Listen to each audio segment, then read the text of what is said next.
Abra sua palavra no livro de Neemias. E o tema dessa noite é: se destacando em meio à crise. Livro de Neemias, no capítulo 1.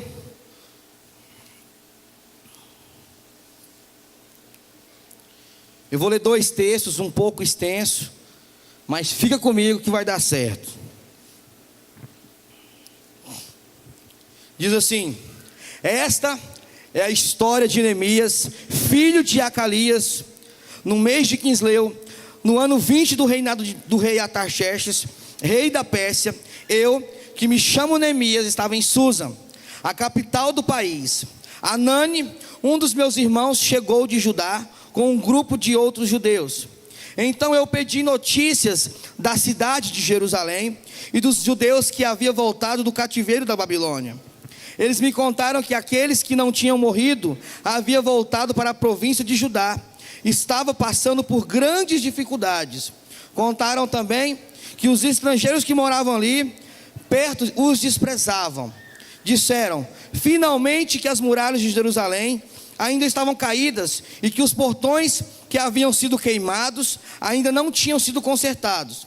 Quando ouvi isso, eu me sentei e chorei. Durante alguns dias eu fiquei chorando e nada comi. E fiz a Deus esta oração: ó Senhor Deus do céu, Tu és grande e nós te tememos. Tu és fiel e guardas a Tua aliança com aqueles que te amam e obedecem os Teus mandamentos.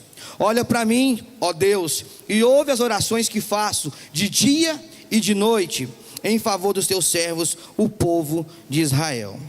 Capítulo 2, diz assim, versículo 1: o que vou contar aconteceu 4 meses mais tarde, no 20º ano do reinado. Um dia, quando o rei estava jantando, eu peguei o vinho e o servi. O rei nunca me havia visto triste e por isso perguntou: por que é que você está triste? Você não está doente, portanto deve estar se sentindo feliz. Então eu fiquei com muito medo e respondi: que viva o rei para sempre. Como posso deixar de parecer triste quando a cidade onde os meus antepassados estão sepultados está em ruínas e os portões estão queimados?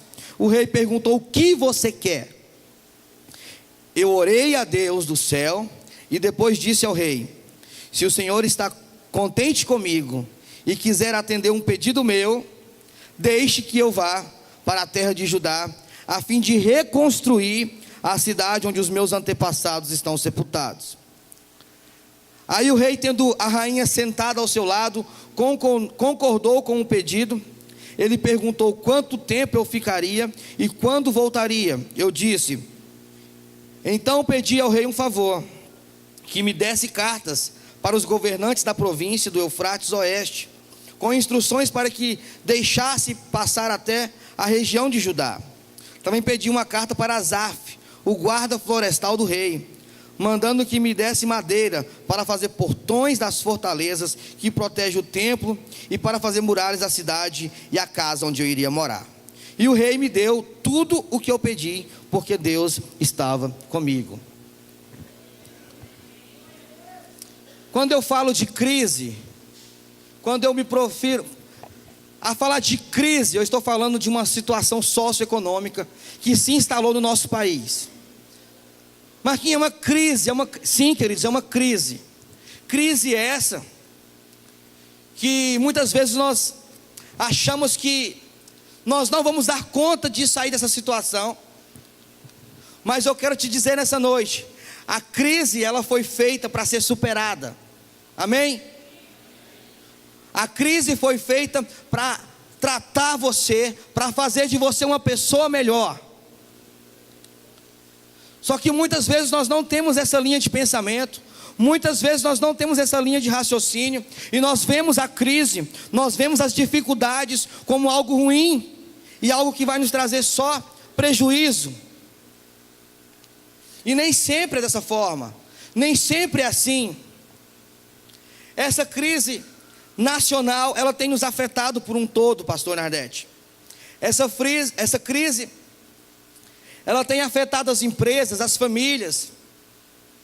Mas eu não quero me deter em crise financeira, porque dinheiro, meu irmão, ninguém tem, e quando a gente tem, nunca é suficiente.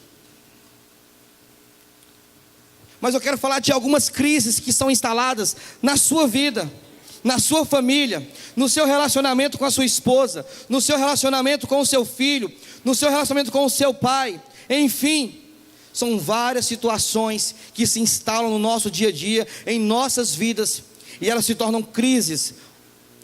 E na maioria das vezes crises são pequenas situações mal resolvidas que nós vamos postergando ao tempo, e elas acabam virando situações ou coisas grandes.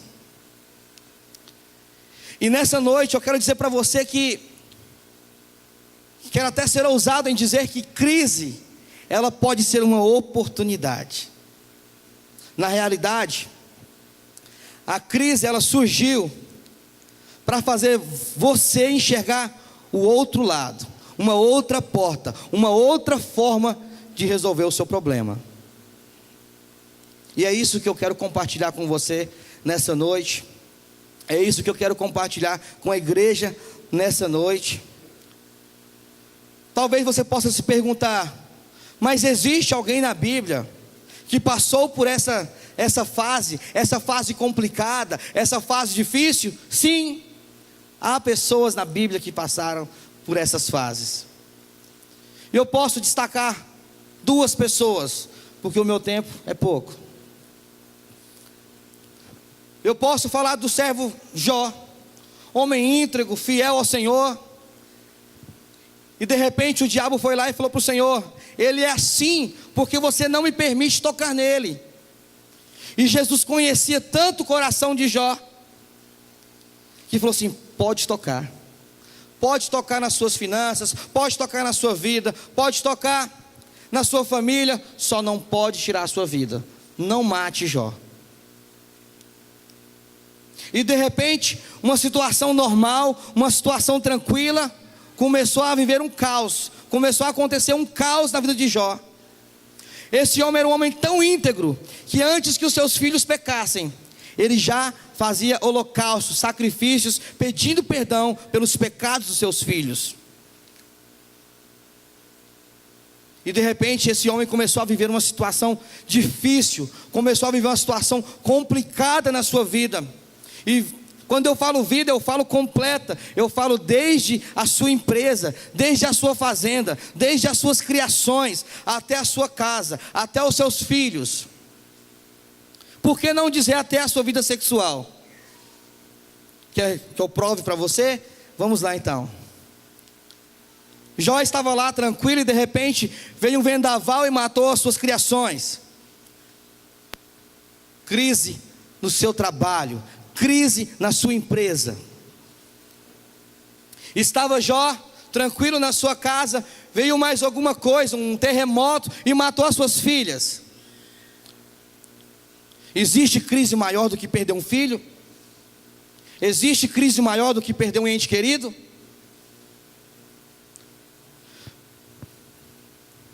Estava Jó lá tranquilo e de repente veio e se instalou na vida de Jó uma lepra. E de repente Jó perdeu tudo que tinha, porque tudo foi destruído. E após tudo isso acontecer, ele ficou doente. E quando ele ficou doente, querido, se instalou uma crise no seu casamento. Ele já não tinha uma convivência boa com a sua esposa. Ele já não conseguia mais trocar afetos, carícias com a sua esposa. Ele não conseguia ser um esposo presente. E de repente, a mulher de Jó vira para ele e fala assim, porque ele não estava comparecendo como esposo, e fala para ele: amaldiçoa o seu Deus e morre.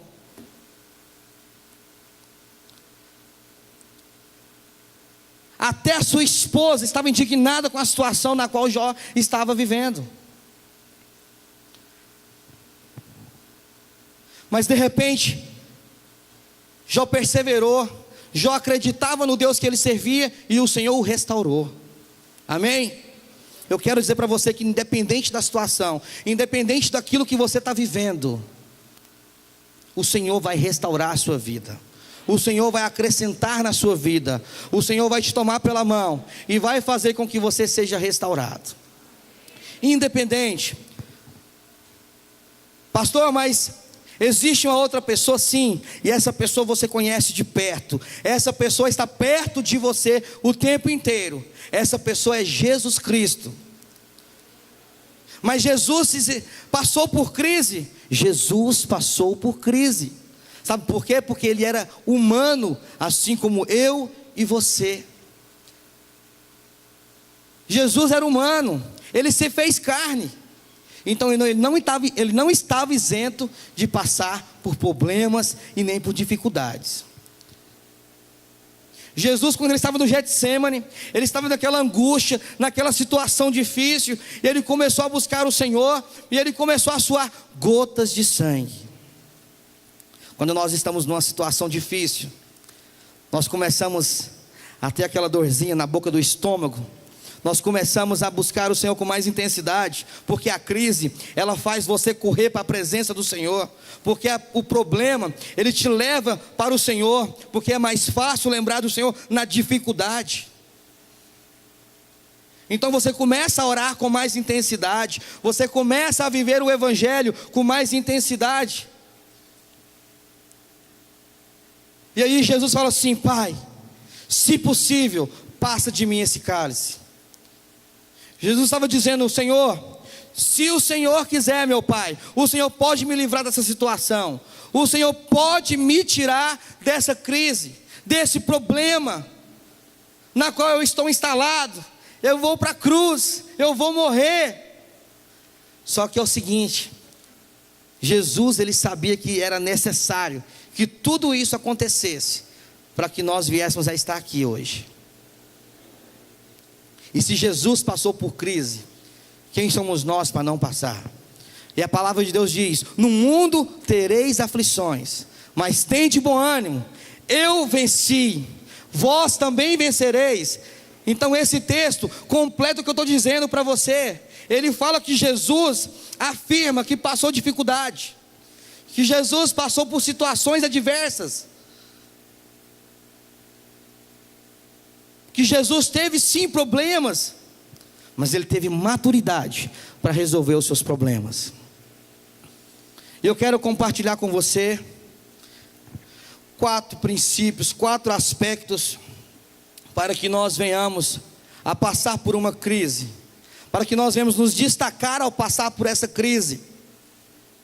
Tem um ditado não, é um conto oriental que diz que os japoneses, os orientais, eles não veem a crise como um problema, eles veem a crise como um alerta, eles veem a crise como uma oportunidade. Se você for analisar a história de homens bem-sucedidos, estou falando financeiramente, 90% deles abriram suas empresas, criaram novas oportunidades quando eles estavam passando pela pior situação da sua vida. Porque em meio à crise se abriu uma nova porta, porque em meio à crise se abriu uma nova oportunidade, e essas pessoas abraçaram, e essas pessoas grudaram nessa oportunidade. Amém? Glória a Deus. E o primeiro tópico aqui é avaliar a situação. Neemias, no capítulo 2, no versículo 3, diz assim: que viva o rei, como posso deixar de parecer triste, quando a cidade onde os meus antepassados estão sepultados e em ruínas, e os meus portões estão queimados, e os seus portões estão queimados? E o rei perguntou: o que é que você quer? O que é que você quer? O que você veio buscar aqui nessa noite? O que te motivou a sair da sua casa? Versículo 5: se o Senhor está contente comigo e quiser atender um pedido meu, deixe que eu vá para a terra de Judá, a fim de reconstruir a cidade onde os meus antepassados estão sepultados. Aí o rei, tendo a rainha ao seu lado, concordou com o pedido. Ele perguntou quanto tempo eu ficaria e quando eu voltaria. A primeira coisa que eu e você, quando estamos passando por uma dificuldade, por um problema, nós precisamos avaliar a situação. Nós temos que ter a destreza de observar a circunstância. Por que que eu estou passando por isso? O que motivou eu entrar nessa situação? Foi má administração? Ou será que é consequência do meio em que eu estou vivendo? Avalie a sua situação. Nem sempre a culpa é da economia. Nem sempre a culpa é de outras pessoas. Na semana passada o bispo estava pregando e ele falou que existem pessoas que passam por dificuldades, que passam por problemas, e existem pessoas que são o próprio problema. Quem é você? Você é a pessoa que está passando por dificuldade e quer superar a sua dificuldade? Ou você é aquela pessoa que é o próprio problema, a própria dificuldade, a própria crise? Se você não tem crise, você arruma. Se seu irmão não tem, você inventa. Quem é você? Quem sou eu? Quando eu passo por situações adversas, quando nós estamos passando por esse tipo de situação, nós temos que falar com pessoas corretas, pessoas certas, pastor Davidson. Aqui Neemias, ele procurou o rei, e ele falou: Senhor, se eu tenho trabalhado, se o Senhor está contente comigo, e quiser atender um pedido meu, deixe que eu vá à terra de Judá, a fim de reconstruir a cidade. Ele sabia aonde ele queria chegar, e ele foi falar com quem? Com quem podia ajudá-lo. Ele falou com o rei. Com quem você tem compartilhado a sua história? Com quem você tem compartilhado a sua situação? Será que você tem compartilhado com pessoas que podem te ajudar, ou com pessoas que vão acabar de afundar a sua vida? Ah, Marquinhos, eu só comentei. Não comente, querido. Não comente. Seja sábio. Uma das características de Neemias é que ele foi sábio. Mas sabe por que ele foi sábio? Porque ele passou pelo problema, ele identificou o problema, ele chorou pelo problema, ele ficou chateado, ficou amargurado com toda a situação. E no início do capítulo 2 aqui fala que 4 meses depois ele entrou em ação. Mas primeiro ele chorou, ele separou um tempo para o Senhor e ele orou. O que eu e você tem feito? Neemias se posicionou diante do Senhor em oração. E eu quero dizer que a oração é o braço forte do cristão. Se eu e você nós não nos posicionarmos em oração, a dificuldade vai vir, o problema vai vir e nós não vamos sobressair. Nós vamos ser submergidos, nós vamos ser tragados pelo problema. E nós precisamos agir de forma diferente. Precisamos agir de maneira diferente. Porque eu creio que nós estamos vivendo um tempo de oportunidade. É um tempo de reflexão, sim. É um tempo de escassez, sim. Mas é um tempo de avaliar a sua situação. Como você se avalia? Como você tem se avaliado? Como está você? Segunda coisa, pensar de forma estratégica. Neemias capítulo 2, versículo 7 diz: Então eu pedi ao rei um favor, que me desse cartas para os governantes da província do Eufrates Oeste, com instruções para que me deixassem passar até chegar à região de Judá. Também pedi cartas a Asaf, para o guarda florestal do rei, mandando que me desse madeira para fazer os portões de fortaleza que protege o templo, e para fazer as muralhas da cidade e a casa onde eu ia morar. O rei me deu tudo o que eu pedi, porque Deus estava comigo. Eu quero dizer que Deus é com você. Antes de qualquer situação, antes de qualquer problema, antes de qualquer situação, é problema, né, irmão? Eu estou falando problema, né? Não é problema, é problema. Ah, que bom que você riu. Vamos voltar. O Senhor é contigo. O Senhor é com você.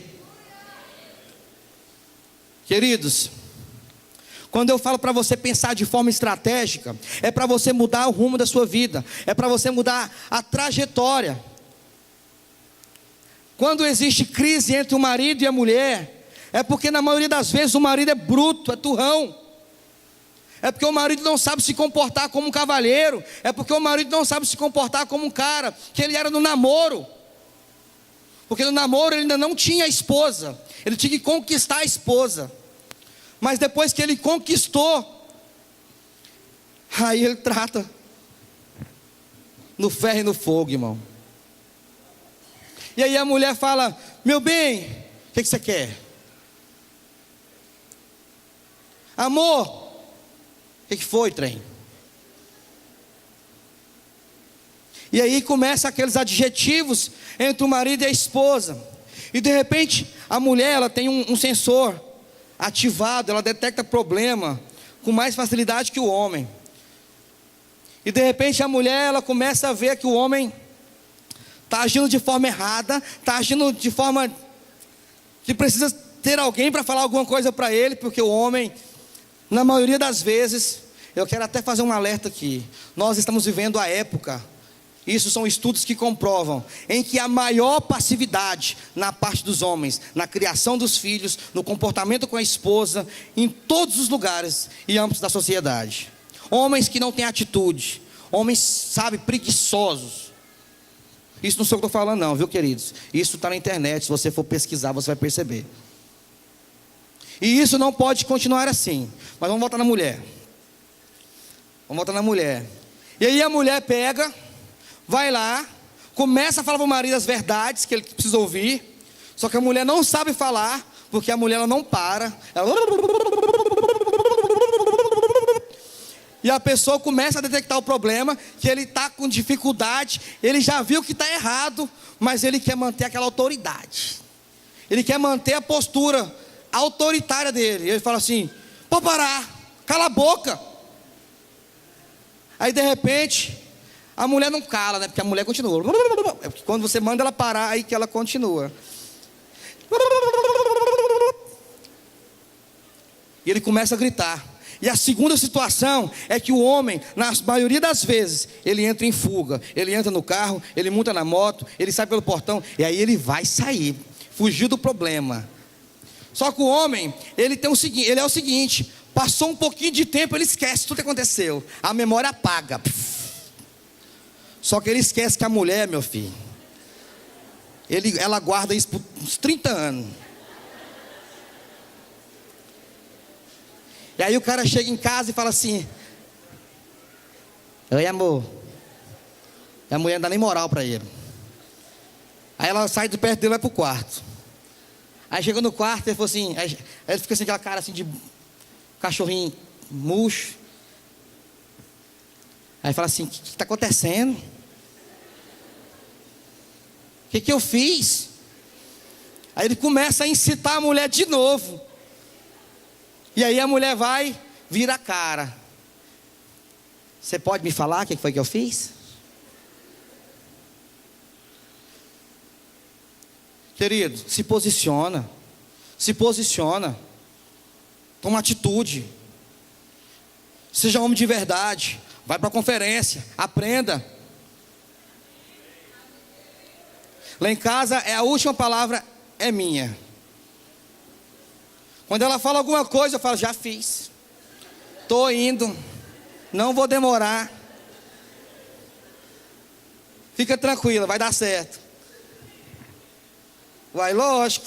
Eu tenho que administrar o meu relacionamento. Uai.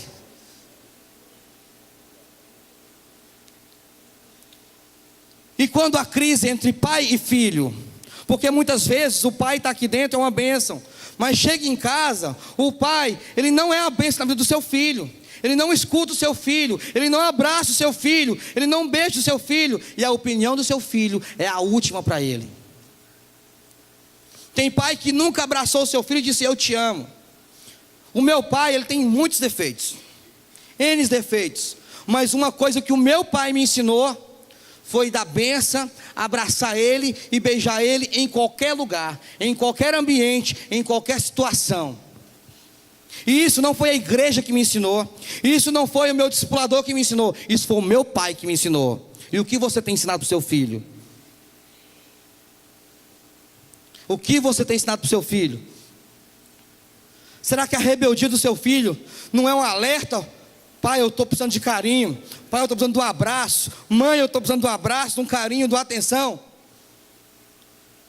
Porque aí os filhos começam a ter problemas, a ter uma série de situações mal resolvidas. Porque adolescente, irmão, vai ter problema lá longe.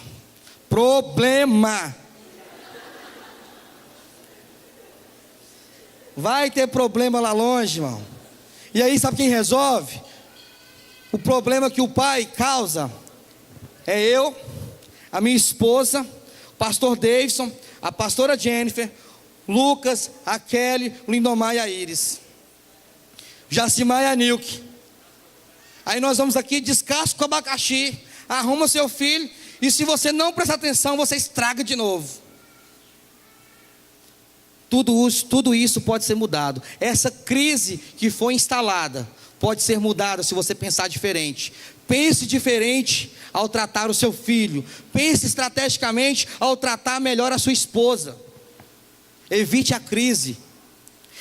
A rebeldia é um sinal de crise. Você pode evitar isso. Amém? Saia da passividade, homem. Terceira coisa, Neemias, quando chegou naquela cidade, ele avaliou o problema da cidade. Se você ler o capítulo 2, você vai perceber isso. Não vou ler por causa do tempo. Então Neemias avaliou o problema da cidade. Ele saiu à noite, ele percebeu que as portas estavam queimadas, ele percebeu as muralhas derribadas, e ele começou a avaliar a situação. Mas Neemias sabia onde ele queria chegar, pastor Nardete. Neemias tinha um alvo, ele tinha uma meta, ele tinha um propósito, e ele foi lá para cumprir essa meta. E de repente, Neemias chegou lá, avaliou a situação, passou um pouco, ele reuniu o povo, e ele motivou o povo, ele animou o povo. O que está faltando para você sair da sua crise é se motivar, é motivar a sua vida, é começar a pensar de forma diferente, e a motivação vai te alcançar. Vou contar uma história para você. Havia um homem que tinha uma empresa, e ele adquiriu uma dívida de 2 milhões de reais. Essa história dizem que é verídica, eu não posso te afirmar, mas ela vai te ajudar a entender o contexto. E ele contraiu uma dívida de 2 milhões de reais, e ele se encontrou por acaso com um homem, e esse homem era um dos 3 homens mais ricos do mundo. E ele perguntou para esse homem endividado, falou assim: qual o seu problema? Ele falou: o meu problema é que a minha empresa entrou numa história de crise, numa situação de crise, e eu contraí uma dívida de 2 milhões de dólares, e agora eu não consigo pagar essa dívida, e se eu não dar um jeito, eu vou quebrar, eu vou fechar as portas. Diz o texto que esse homem pegou um papel no bolso, colocou na mesa, e quando ele viu, era um cheque, e ele preencheu um cheque no valor de 2 milhões de dólares, e entregou a esse endividado. E esse endividado pegou aquele cheque e ficou muito feliz. Mas o homem disse a ele, falou: olha, eu estou te fazendo um empréstimo por 1 ano. Daqui 1 ano, nessa mesma data, nesse mesmo horário, eu vou retornar. E eu quero o meu dinheiro de volta. Eu quero os meus 2 milhões de volta. 1 ano é tempo suficiente para você motivar a sua equipe, pegar esse dinheiro, quitar as suas dívidas, apurar o lucro e me pagar novamente. E durante todo esse ano, esse homem se motivou, chamou a sua equipe, falou com ela, motivou, ele contagiou a sua equipe, e a empresa começou a funcionar de novo, a empresa começou a mover de novo, e de repente começou o faturamento a aumentar. O faturamento foi aumentando, Passou-se um ano que foi combinado. E o homem chegou, falou com aquele homem: eu vim receber os meus milhões.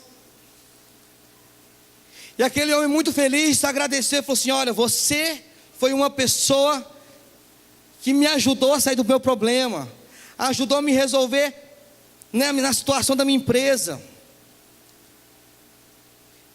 E aí o cara falou assim: então me paga. Ele enfiou no bolso, pegou o cheque de 2 milhões e entregou na mão do milionário. Aquele cheque era o mesmo cheque que ele tinha preenchido há um ano.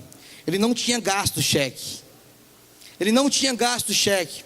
Mas a motivação de ter o dinheiro, a motivação de ter uma pessoa que acreditou nele, fez com que ele melhorasse os seus resultados. Existem pessoas que acreditam no seu potencial. Existem pessoas que acreditam em você. Existem pessoas que estão por você. E você pode ter a sua vida transformada. Mas para que as pessoas acreditem na sua causa, é necessário que primeiro você se motive. É necessário que você primeiro acredite. Ninguém vai abraçar a causa sua se ele não perceber que vale a pena. Ninguém vai entrar no barco com você se ele não perceber que vai valer a pena. Essa motivação, ela tem que contagiar as pessoas que estão perto de você. Então se disponha, se levante, se posicione e saia dessa situação de dificuldade, dessa crise. Amém? Quarta coisa,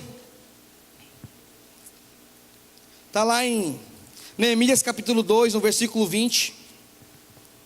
Diz assim, na parte A do versículo: o Deus do céu nos dará sucesso. Nós somos servos dele e vamos começar a construir. Até aqui. Outra coisa que não pode deixar você, outra coisa que eu e você temos que ter todos os dias, é confiar no Deus que você serve, é acreditar no Deus que você tem servido. Neemias, diante de toda aquela situação, uma situação de crise na sua cidade, ele foi lá, ele pensou diferente, ele agiu diferente, ele falou com o rei, pediu liberação, pediu cartas, e ele começou uma construção. Ele começou a se empenhar numa construção, e ele disse: nós vamos conseguir, porque o Senhor, porque o Deus dos céus é conosco. Ele se posicionou e acreditou. Seja confiante, querido. Acredite que o Senhor pode mudar a sua história. Acredite que o Senhor pode mudar a sua vida. Nós estamos vivendo dias em que a fé tem sido banalizada. A fé, ela não pode ser banalizada. A fé, ela não pode ser perdida. Então exercite a sua fé no dia após dia. Outra situação de crise se instala na minha vida e na sua vida quando nós escutamos a palavra não. Nós, seres humanos, brasileiros, goianos, nós não estamos acostumados a ouvir a palavra não. Quando você é criança, você escuta não do seu pai e fica engrilado, revoltado. Quando você é adolescente, você continua ouvindo não. Quando você casa, tudo que você vai fazer, sua esposa, ops, não. Aí você sai da sua casa, vai para o seu trabalho, e você fala alguma coisa: patrão, me dá um vale. Ele fala não. E de repente, nós estamos em situação de crise, porque nós ouvimos a palavra não. Queridos, certa vez eu entrei numa situação, e eu tinha um táxi, e eu precisava sair desse táxi. Eu estava orando para o Senhor me tirar do táxi e abrir uma nova porta, porque eu estava vivendo uma situação de crise no meu táxi. E eu comecei a orar para vender esse táxi. O carro era meu e a permissão de táxi era alugada. Queridos, que dificuldade. E um dia, eu peguei uma viagem, ali pertinho, uma cidade aqui perto. E eu falei assim, eu entrei no carro, falei, glória a Deus, é hoje, Pai, que eu vou faturar. É hoje que o negócio vai dar certo do meu lado. E os passageiros entrando no meu carro, e eu acelerei. Quando eu estava chegando ali perto da saída de Nerópolis ali saindo do Goiânia 2, meu carro começou. Meu carro parou. Aí o cliente falou assim, o que está acontecendo? Eu falei, nada. Tudo vai se resolver. O senhor pode ficar aqui dentro do carro, que eu vou lá no motor agora. É só uma pecinha que eu vou lá mexer nela, vai dar certo, nós vamos em paz. De repente, pastor, eu fui lá abrir o capô, olhei para o motor e falei assim, o que eu vou fazer agora, Pai?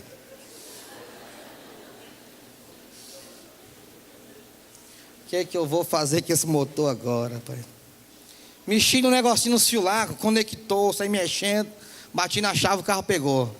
Falei pro cara assim, tá vendo? Eu te disse, vai dar certo. E aí nós andamos 30 metros, o carro... Aí o cara falou assim, amigo, eu acho que não deu certo não. Irmãos, eu comecei a ficar em crise naquele carro. Crise. Até que eu abaixei a cabeça e comecei a orar em espírito dentro do carro. E eu falei, se não é para mim ir, Senhor, eu não vou. Eu vou ligar para o meu cunhado, ele vai vir buscar esse povo aqui. Eu liguei para o meu cunhado. Meu cunhado foi lá, pegou o povo, entregou os passageiros chorando. Foi lá, gente. E quando o povo saiu, eu bati na chave. O carro pegou e eu trabalhei o dia inteiro, irmão. Mas eu fiquei tão indignado, eu falei, Deus, por quê? Por que essa situação? Lá vai eu entrando numa crise. Mas naquele dia, o Senhor falou comigo e falou assim, é eu que não queria que você fosse. Eu entendi que eu estava vivendo o não de Deus. Às vezes a sua crise é porque Deus está te falando não é a hora, não é o tempo, não é dessa forma que você vai conseguir. E eu virei, vim embora. E eu até preguei, eu fiz uma palavra inteira sobre esse não de Deus. Eu preguei aqui na Nação Jovem. Tudo é propósito do Senhor. Um dia o bispo me ligou, era 5h30, a nação começa às 7h30. Ele falou assim, Marquinhos, tive um problema, tem que sair agora. Eu falei, mas bispo, quem vai pregar? Ele falou, você. E o que eu tinha? Eu tinha a vivência, eu tinha a experiência. Eu consegui extrair uma palavra e trouxe para a Nação Jovem. Então, queridos, seja confiante, seja cheio de fé, acredite que o Senhor vai fazer você passar por esse problema e vencê-lo. As crises são temporárias, mas depende do seu comportamento para que você venha superá-las. Depende mais de você do que de Deus. Então se comporte da forma certa e você vai sair dessa crise. Confie no Senhor e sobressaia. Afinal, crises são para serem vencidas. E se você está vivendo uma crise, é porque você precisa mudar. Amém?